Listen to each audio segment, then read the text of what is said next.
Bonjour tout le monde, maintenant que nous avons vu les conditions, donc toutes les structures conditionnelles associées notamment avec beaucoup d'opérateurs en Python, dans ce nouvel épisode nous allons voir ensemble les boucles, je vous l'avais annoncé de toute façon dans l'épisode d'avant, et ça va faire la transition directe avec le prochain épisode qui sera finalement le dernier épisode consacré à ce que j'appelle vraiment les notions essentielles élémentaires en programmation, hein, de manière globale. Donc on terminera notamment avec les fonctions, c'est ce qui clôturera on va dire ce chapitre. Mais là nous allons parler des boucles, voir un peu comment ça marche, comment ça s'utilise, et ensuite quelle est la syntaxe qu'on peut retrouver en Python. Sachant que pareil, il n'y a pas énormément de choses à savoir en termes de syntaxe, comme ce qu'on a vu sur les conditions. Vous voyez qu'il n'y avait pas beaucoup de mots-clés à connaître, hein, à part if, elif, else et match et case. Vous n'avez pas vu grand chose en termes de syntaxe. Et là, c'est pareil, il ne va pas y en avoir énormément, et notamment un mot-clé que vous avez déjà vu de toute façon précédemment. Une boucle, ça va être simple. Généralement, quand on parle de boucler sur quelque chose, eh bien, c'est de répéter un certain nombre de choses. Si je fais bêtement afficher ceci, alors ça va peut-être rappeler des mauvais souvenirs à certains, hein, je ne dois pas, je ne sais pas, je ne dois pas faire de bêtises, bon, c'est bizarre, ok. Si je devais répéter ou afficher ce texte 5 fois, sans l'utilisation de boucles, avec ce que vous savez en tout cas à ce stade du cours, vous seriez obligé d'écrire l'instruction 5 fois. Avec ce que je vous ai enseigné en tout cas à ce stade, vous ne pourrez pas faire autrement. Vous êtes obligé de répéter autant de fois l'instruction. Si je vous dis de le faire 10 fois, vous êtes obligé de l'afficher 10 fois. Bref, on va alourdir le code inutilement. Et à tout moment, ou même imaginons si on met ça dans plein de fichiers, le jour où je vous dis finalement on va changer le mot bêtise par autre chose, il va falloir changer tout ce qu'il y a, et même si on a des raccourcis avec les éditeurs de code, ça va prendre beaucoup de temps. Pour éviter ça, la répétition d'instructions, on va pouvoir utiliser le principe des boucles. Et les boucles vont permettre aussi de répéter certaines choses que vous ne penserez pas forcément. Quand par exemple vous allez vouloir lire dans un fichier, eh bien ça revient à répéter certaines choses, ne serait-ce que la lecture des caractères. Lire un fichier, c'est par exemple de dire tu lis chaque prochain caractère jusqu'à arriver à la fin du fichier. Donc vous voyez, plutôt que de dire tu lis le prochain caractère, tu lis le prochain caractère, tu lis le prochain caractère et de répéter les mêmes instructions 15 fois, on va juste dire tu lis chaque nouveau caractère tant qu'il y a un caractère à lire. Donc ça va aussi servir à ça, hein. Les boucles ne servent pas qu'à afficher X fois un texte, sinon bon, l'utilité serait quand même très limitée, mais ça va servir pour beaucoup de choses, notamment pour parcourir, hein, des collections de données aussi, comme on le verra juste après. Donc l'exemple ici, si je reprends cet exemple des plus simples, parce que c'est quand même la meilleure manière d'illustrer quelque chose, c'est de prendre un exemple très simpliste, de voir ça, c'est de se dire ok, on veut répéter ça, et on va utiliser une syntaxe forme de boucle avec notamment l'introduction d'un nouveau mot-clé qui est le mot-clé while. While, c'est le tant que. Tant que une expression qu'on va écrire, donc à nouveau, comme pour les conditions, c'est exactement la même chose, est vraie. Voilà. Tant qu'une expression est vraie. Et avec bien sûr les deux points à la fin. Donc si je veux faire une boucle infinie qui s'arrêterait jamais, il faudrait faire ça. Tant que vrai, donc tant que vrai, tant que vrai est vrai, toujours vrai puisqu'il est vrai. Donc là on aura une boucle infinie, donc attention, sinon il faudra quitter le programme manuellement. Mais faire quelque chose comme ça. Alors si on veut répéter ce que j'ai fait, on va utiliser un petit compteur. Je vous parle de compteur parce que c'est quelque chose qu'on utilise beaucoup en programmation. Donc le plus simple, c'est d'utiliser par convention ce qu'on fait en programmation, c'est-à-dire des valeurs simples comme i, j, k, etc. Voilà, comme généralement un compteur on utilise ces noms-là. C'est une exception, hein. Je vous ai toujours dit pour les variables de mettre des noms explicites, mais en programmation, on sait par convention que dès qu'on voit des noms de variables comme i, j, k, ce sont des indices ou des compteurs. Donc c'est convenu que voilà, ça contient ce genre de choses. Donc vous pouvez faire ça. Donc là, je vais mettre un compteur à 0, et puis je vais dire tant que i est strictement inférieur à 5, par exemple, si je veux répéter 5 fois. Et qu'est-ce que je vais faire? Eh bien, je vais répéter ça. D'accord. La répétition, d'accord, le fameux tour de boucle, c'est ce qu'on appelle en programmation une itération. On va itérer, donc il faut un élément qui soit itérable, et là c'est le cas, un i. Si on augmente en fait la valeur de i, on va donc avoir un élément itérable, hein, 0, 1, 2, 3, 4, 5, et on pourrait aller comme ça jusqu'à l'infini. En tout cas les limites techniques, hein, du système, et on peut faire ça. Alors si je me contente de faire ceci, et d'exécuter mon programme tel quel, effectivement, vous voyez, je suis obligé d'arrêter mon programme manuellement avec un CTRL-C, puisqu'il s'exécute à l'infini. Il nous a affiché beaucoup de lignes, et je ne pourrais pas remonter assez loin pour tout afficher. Donc il faut à un moment donné qu'il y ait ce qu'on appelle un point d'arrêt, un moment où cette condition devient fausse. Et c'est ça qui va stopper les itérations et donc stopper la boucle. Et pour ça, il faut augmenter ce compteur. Parce que là, c'est bien, on l'a mis à 0, mais il n'a jamais changé de valeur en fait au niveau de chaque itération. Donc ce qu'il suffit de faire, c'est de se dire, on affiche le texte, ok, et ensuite, avec un opérateur que vous avez déjà vu qui va bien servir, on augmente, on incrémente de 1 celui-ci. Donc je rappelle, ça revient à écrire ceci. Et vous voyez, petit opérateur d'affectation raccourci, on gagne un petit peu d'écriture, donc c'est habituel de faire ça. Et là c'est différent, je réexécute, et on a bien exécuté 5 fois. L'avantage c'est que si je veux exécuter ça 100 fois, ou même 50 fois, je fais ça, et ça va l'afficher 50 fois. D'accord? Donc très pratique. Et ainsi de suite. Donc voici l'usage des plus simples, en tout cas, qu'on peut avoir ici au niveau de la boucle. Ok, de voir un peu comment cela fonctionne. Ça, c'est dans le cas où l'expression est vraie. On peut trouver aussi, c'est pas le cas dans plein d'autres langages de programmation, hein, c'est Python qui permet de faire ça, donc je vous le montre bien ici. Utilisez à nouveau le mot-clé else en Python ici. Il va être exécuté, donc le bloc, hein, le contenu voilà, du bloc de code dans le else, sera exécuté seulement, d'accord, si l'expression est fausse, d'accord, si l'expression est évaluée à faux, et que bien sûr la boucle n'a pas été interrompue. Mais je vais revenir sur tout ce qui concerne les interruptions de boucle par la suite. Donc là, je vais mettre ça. Pareil, hein, pas un exemple très utile, mais suffisant pour vous illustrer, mais on va dire dans un cas réel, bon, le programme n'aurait pas grande utilité là. Voilà, on va mettre un peu moins que 50, soit au moins visible. Hop, donc vous voyez, je l'ai affiché 5 fois, et ensuite, à la dernière itération, c'est-à-dire qu'une fois que i est égal à 5, il n'est donc plus strictement inférieur à 5, donc cette expression devient fausse, alors il va exécuter le bloc de code dans le else, et c'est effectivement ce qu'il fait. Donc ça peut être pratique, si à un moment donné vous allez vous assurer de faire quelque chose, alors pareil, hein, c'est un bloc de code, je vais me répéter assez souvent, mais vous pouvez écrire tout le code que vous voulez. Vous pouvez créer des variables, faire n'importe quoi, d'accord, à faire des appels à des fonctions, afficher du texte, mettre des conditions, mettre une autre boucle quelque part. Mettez ce que vous voulez, c'est un bloc de code, c'est du code. Donc toujours la même chose. Mais si vous voulez vous assurer de faire quelque chose systématiquement à la fin de votre boucle, une fois que la boucle a été exécutée en fait son code, eh bien vous pouvez mettre un bloc else ici, mais encore une fois attention, ce ne sera exécuté que lors que cette expression vaut faux, et si vous n'avez pas entre-temps interrompu la boucle, qu'il n'y a pas eu d'interruption en tout cas au niveau de la boucle, ce qui nous ferait en fait sortir de celle-ci. Et la boucle en fait c'est tout ça, hein. C'est le while et le else ensemble. Donc on va voir qu'il y a une instruction qui permet d'en sortir, c'est-à-dire de se retrouver vraiment après la boucle au niveau de l'exécution. Et justement, pour ces termes-là, on en a deux. On en a deux au niveau des boucles. Il y a l'instruction break et on a l'instruction continue. Le break, le nom je pense est assez clair, hein. C'est pour interrompre celle-ci. Par exemple, je peux me dire, alors là je vais faire plus 1, ok, mais si, je mets une petite condition là-dedans, si i égale 3, j'interromps la boucle. J'exécute le programme, et voilà. Donc au moment donné où c'est strictement, i est égal à 3, il est toujours strictement inférieur à 5, mais comme ici il vaut 3, on rentre dans cette condition, comme on l'a vu précédemment, et on quitte la boucle. Et là, vous voyez, le else n'a pas été exécuté. C'est normal, puisque au moment où je fais ça, c'est pas qu'on revient ici, on réévalue ça, et c'est faux, parce que en plus, pour le coup, ce serait pas vrai, puisque ce serait toujours vrai, en plus l'expression, donc ça ne marcherait pas. C'est parce que là, on a mis une condition particulière. Donc il n'y a pas de faux. Et de toute façon, comme on a interrompu, en fait, on sort complètement de la boucle. Donc là, on en est à ce stade. C'est-à-dire que là, voilà, suite du programme. Ah, on en est ici. Au moment du break, on sort du programme et on exécute éventuellement les autres instructions qui suivent. Ok, donc très important. Ça, c'est vraiment l'ensemble de la boucle. Je fais un break, donc j'interromps et j'arrive ici. Je sors vraiment de celle-ci. Le continue, c'est un autre cas. Le continue, c'est de relancer tout de suite une itération, même si on avait prévu d'afficher d'autres choses. Mettons, j'affiche, ça sert pas à grand chose, je fais ça. Donc je vais vous l'exécuter pour voir un peu ce que ça donne. Donc là, il fait ça, ok, il fait ça. Et là, bam, ça vaut 3. Donc là, il a ignoré ce qu'il y avait. C'est-à-dire qu'il n'a pas fait la suite de ce qu'il y avait, puisque i était égal à 3. Donc en faisant un continue, ça veut simplement dire de relancer une nouvelle itération. Donc en fait, on revient au début de la boucle et on réévalue tout de suite l'expression. Voir si elle est toujours vraie, si c'est le cas, on revient dans la boucle. Vous voyez, ça se passe comme ça. Alors ça, on pourrait le mettre tout de suite. On pourrait même très bien faire ça. Pour dire si c'est égal à 3, vraiment, on n'exécute pas la suite. Et même, pourquoi pas, d'afficher... non, je vais l'afficher tel quel, en fait. Ou juste d'afficher i. Voilà, je vais faire ça. Vous voyez, j'affiche la valeur de i, et ensuite je l'incrémente. Donc par défaut, ok, il exécute tout, la boucle s'est terminée normalement, donc il exécute le else.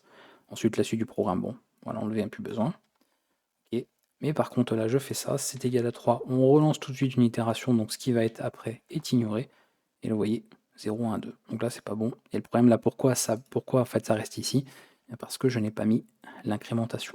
Donc ce qu'on devrait faire en réalité, c'est faire ça. Le problème, c'est que j'affiche le i, oui, après, donc le laisser éventuellement. Bon, j'ai de la répétition, mais c'est pas grave, hein, il n'y a pas beaucoup de code. Voilà, il y a des choses qu'on n'a pas encore vues à ce stade. On aurait quelque chose comme ça. Et là, vous voyez, 1, 2, 3, on n'a pas affiché le 4. Jusqu'au moment où ça va aller, en fait, ici, hop, il a fallu, donc on avait déjà incrémenté à 4. On a fait un continue. Donc, on n'a pas affiché la valeur ici. Donc voilà un peu comment ça s'utilise à ce niveau-là.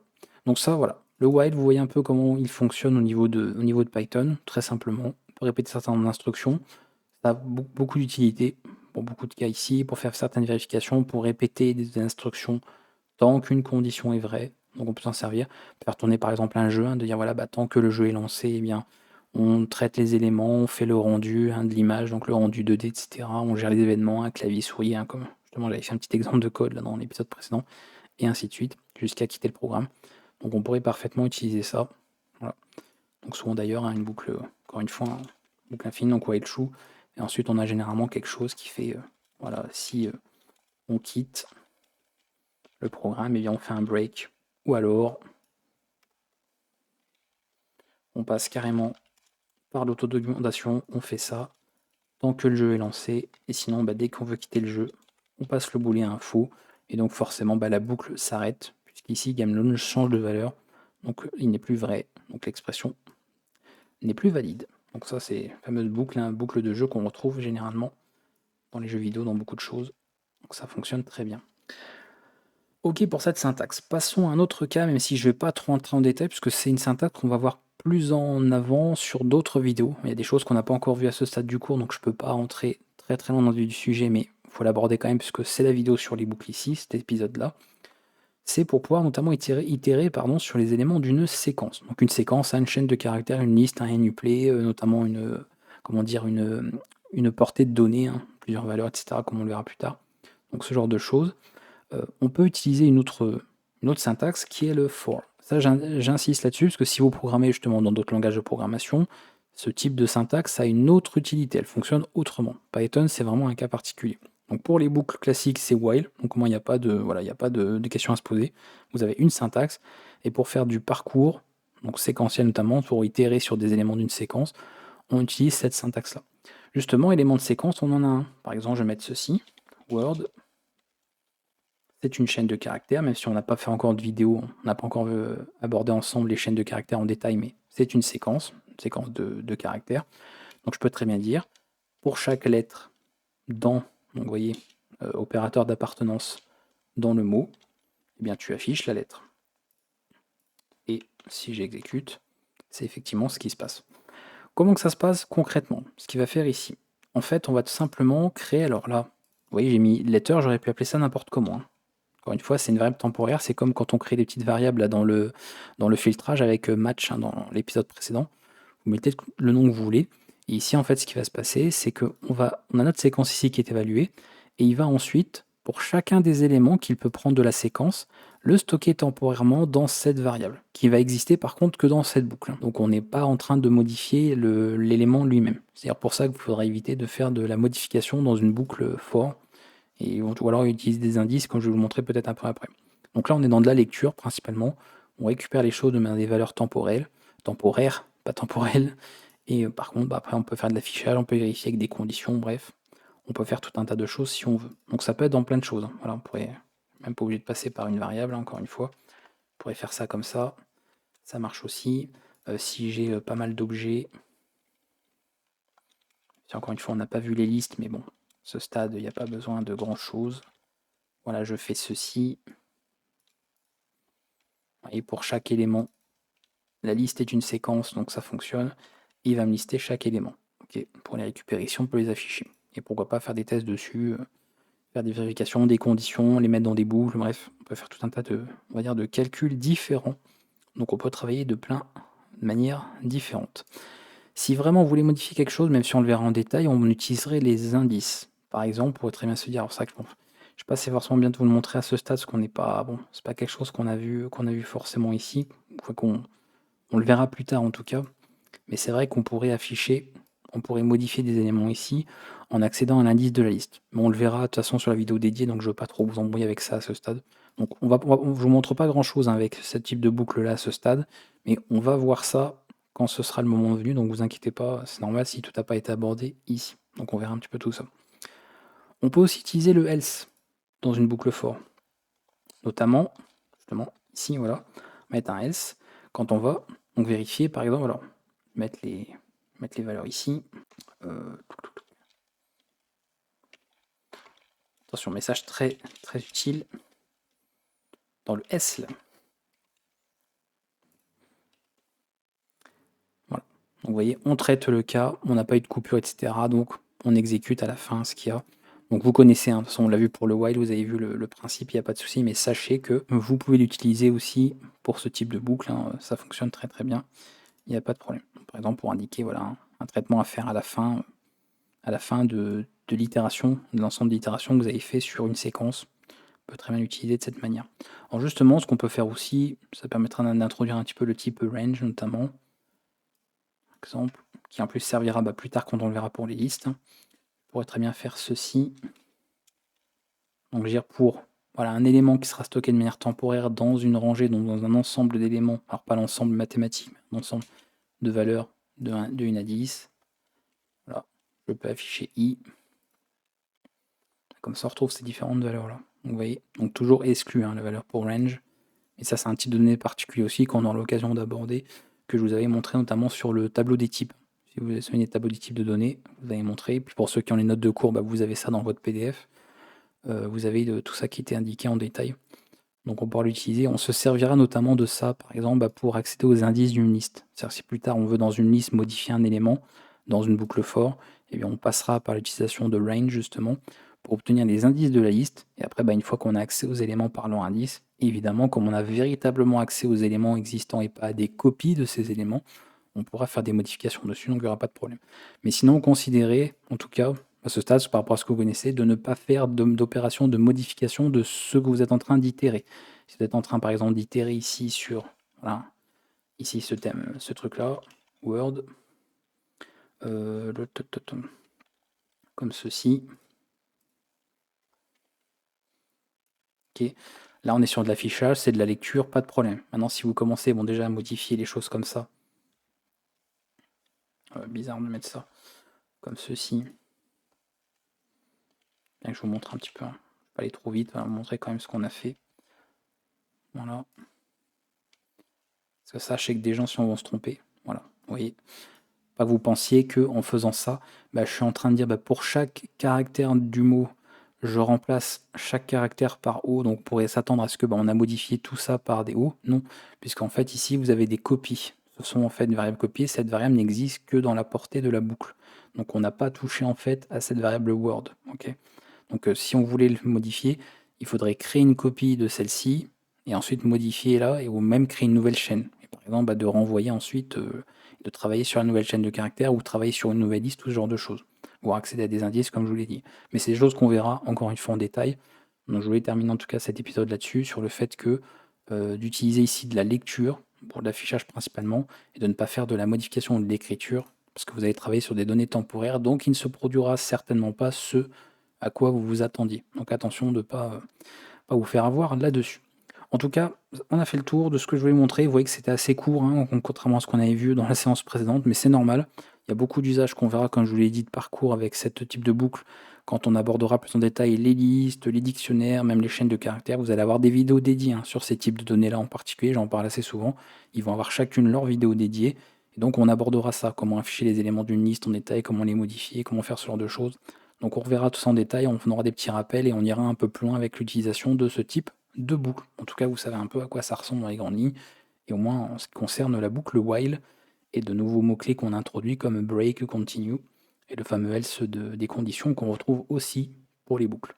Et avant de se laisser, voyons quelques exemples de code sur Pandas, rapidement, c'est vraiment pour terminer, que vous voyez un peu à quoi ça ressemble. Donc là, on a une boucle while, avec plusieurs vérifications, tant que, alors on ne sait pas ce que c'est, mais peu importe, c'est pour que vous compreniez un peu. Donc on vérifie que quelque chose est vrai et toute une expression, donc pareil, où je pense qu'à ce stade vous comprenez quasiment tout ce qui est écrit ici, à part encore une fois les notations ici pour les listes ou voir les dictionnaires. qu'on n'a pas encore vu à ce stade, ou les appels à certaines méthodes qu'on verra plus tard. Et sinon, vous voyez, hop, un petit else, et à nouveau, on a un while, donc une boucle dans cette condition, parce que là, c'est les deux qui sont imbriqués. Là, à nouveau, on a du while, encore du while, etc. Donc, on a plusieurs choses ici. Là, on a boucle for. Donc, pour chaque élément, on va y pris temporairement dans une séquence. Donc, ça, c'est une séquence, effectivement. C'est un uplay qui contient ici 3 éléments. Donc, c'est bien ce qu'on fait. Et on fait visiblement des opérations dessus. Ok, donc classique. Et enfin, voilà, à nouveau, on a for ici. Voilà, donc, on en a mis un peu plus bas. Donc là, on a une valeur. Évidemment, on en a deux, ce qu'on peut très bien faire sur plusieurs valeurs, comme on le verra plus tard, notamment avec l'utilisation de la fonction enumerate, qui est un cas particulier. Mais à nouveau, une boucle for pour pouvoir itérer sur des séquences et certains traitements qui sont faits, certaines instructions, des affectations, on appelle une méthode, etc. Donc, vous voyez un peu comment ça fonctionne sur un exemple concret. Voilà, donc rien de nouveau en termes de syntaxe par rapport à ce qu'on a vu. Une fois que vous connaissez while et for, vous voyez un petit peu ce qu'on peut faire au niveau de Python. Et là, on a vu ces petits exemples de code sur Pandas. Donc évidemment, avec beaucoup plus de syntaxe, là, pour le coup, parce qu'on est dans un exemple concret. Donc oui, le code fait des choses, lui, et il sert à quelque chose. C'est pas des petits exemples, on va dire, plus simplifiés. Donc on a pas mal d'exemples ici.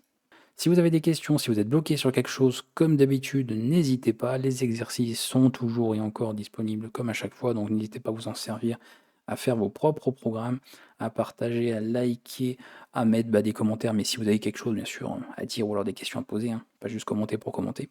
Et moi, je vous dis à bientôt pour la suite avec la dernière vidéo du chapitre, on va dire, des notions élémentaires, puisque nous aborderons ensemble les fonctions. Ciao tout le monde!